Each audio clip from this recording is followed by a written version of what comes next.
This is my review of Through the Lens of Time, the third season episode of Star Trek Strange New Worlds. Joining Dr. Corby's latest archaeological mission, the crew discover a vast alien structure where time and space seem to follow a different set of rules. But things soon take a dark turn when a member of the expedition is injured, inadvertently unleashing an ancient force that threatens much more than just the away team. Before I get into this, the usual heads up that this review contains a shitload of spoilers, so if you've not seen this episode yet, maybe go check it out first before watching any further. With a title like Through the Lens of Time, I was expecting this episode to give us something a little more, timey. And while we do get some temporal related elements, the end result turns out to be something much more different and, for my money, way more interesting. Credit where it's due, it feels like the show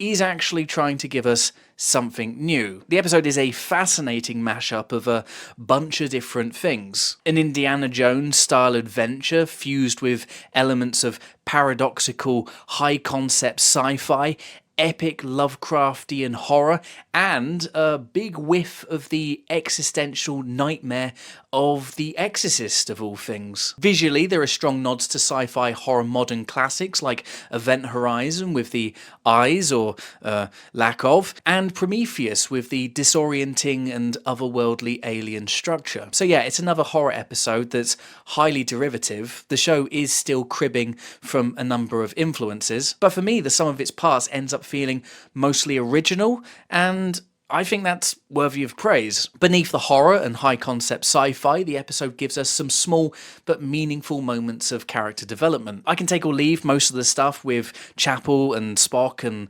La'an and Corby. I'm getting pretty tired with the show's insistence on pairing just about everybody in romantic plots. It's all very soap opera-like, and it's kind of revealing as to where the writer's true strengths lie. But there is a small glimmer of hope. There's an air of finality around all the stuff with Spock and Chapel. Their interactions are awkward at first, and there is some tension that drives the drama midway through. But by the end, it does feel like these two are slowly moving towards that dynamic that's more in line with what we saw on TOS. Killian O'Sullivan returns as Roger Corby, and he's mostly just a device to ramp up the romantic tension, but also an excuse for the episode to dig up something evil. We do get some subtle hints of a darker, a slightly more toxic character, and I'm sure we'll see some of this pay off later in the series. We also get a small but very welcome moment for Uhura, who shows her growth as a character when she helps calm a nervous Beto. A great callback to her own anxieties that we saw earlier in the series. It's not a lot, but it does a good job showing us just how far she's come since her first away mission back in season 1. The alien structure itself, with its phase-shifty, timey-wimey structure, is an intriguing sci-fi concept and a very welcome addition for something called Strange New Worlds. Sadly though, most of this doesn't quite work for me. The episode lays the ominous tones on pretty thick, but I never really felt a sense of danger here. Sure, we get alien corpses, blood sacrifices, and death by heat ray, but I never felt at any time like the main characters were ever in any real trouble. Being trapped in an ancient ruin with millions of evil, eyeball-melting entities kind of felt more like an inconvenience than anything else. And this is really just the show's prequel nature coming back to bite it on the arse. It's hard to take much of this that seriously when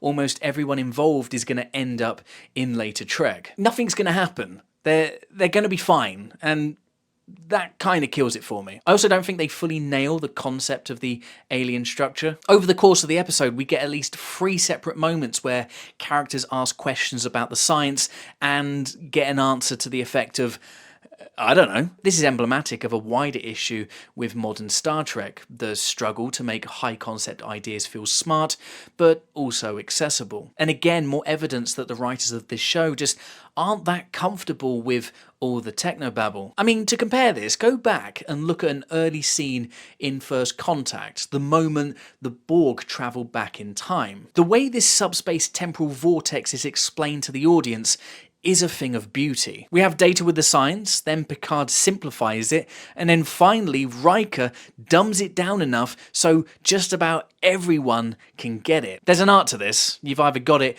or you haven't, and this current batch of writers, they ain't got it. The big takeaway of the episode is the introduction of a potentially major new alien threat in the Vesda, a race of seemingly non-corporeal beings who we learn have been trapped in this alien structure, which is essentially a giant prison. This feels mostly original, although there are echoes of TNG's 5th season episode Power Play, an episode that sees ghost-like aliens escaping a prison planet and possessing members of the crew. But the Vesda hit a little different, and there's clearly some sort of plan to bring them back, with one now trapped in the Enterprise's transporter buffer, and by the looks of it, already starting to affect the ship. It's a strong setup for future episodes, and another positive sign that the show is actually capable of introducing some lore of its own. Like any introduction of a major new threat, the episode needs a sacrificial lamb, a red shirt if you will, and we get that here in the form of poor Nurse Gamble, the young medical officer introduced in episode 2. Chris Myers gives a good performance, imbuing Gamble with a rootable, happy-go-lucky spirit that goes a long way in making his eventual fate feel even more tragic. It was a little weird seeing the character front and centre, opening up the episode with a heavy dump of personal development. This got alarm bells ringing. I've seen this before on shows like The Walking Dead, where previously minor characters get a noticeable bump in screen time and then usually get killed off not long after. And sure enough, that's pretty much how things go here. This might be one of the nastiest and saddest deaths I've seen on Trek in a long time. First, we get the grisly moment that kicks off all the drama, with Gamble's eyes getting burned out of their sockets while investigating a strange orb in the alien structure. But it gets worse as he's beamed back to the Enterprise, and we slowly realise that he's being taken over by some sort of malevolent entity. These scenes are effectively unnerving, full of dread, and also sadness as we watch as this young man is literally consumed by evil. The episode is clearly taking inspiration from The Exorcist here, with the possessed Gamble taunting the crew with knowledge of their lost loved ones. Does he actually have this knowledge? Was he right about Rukia? God, I hope not. This is very similar to the true lingering horror of William Friedkin's legendary movie. Pure existential nightmare fuel that's very effectively done here. But a lot of this does push the episode way out of family-friendly territory, and I think that's a shame. I really want to watch this show with my kids, but with all the neck snapping and eyeball burning, there's no way that's happening. I am not cool enough to show my kids this stuff yet. The balance with the show is off in that regard. We get episodes like Wedding Bell Blues that are perfectly family friendly, but just a couple of episodes later, we've got stuff involving literal space demons trying to murder the whole universe. Why can't we have universally accessible Star Trek anymore? Sure, we got plenty of scary episodes and moments on old Trek, but those shows always got the balance right. I think it's entirely possible to give us stuff like this without turning into fucking Saw. Interwoven throughout the episode, we see more of Patel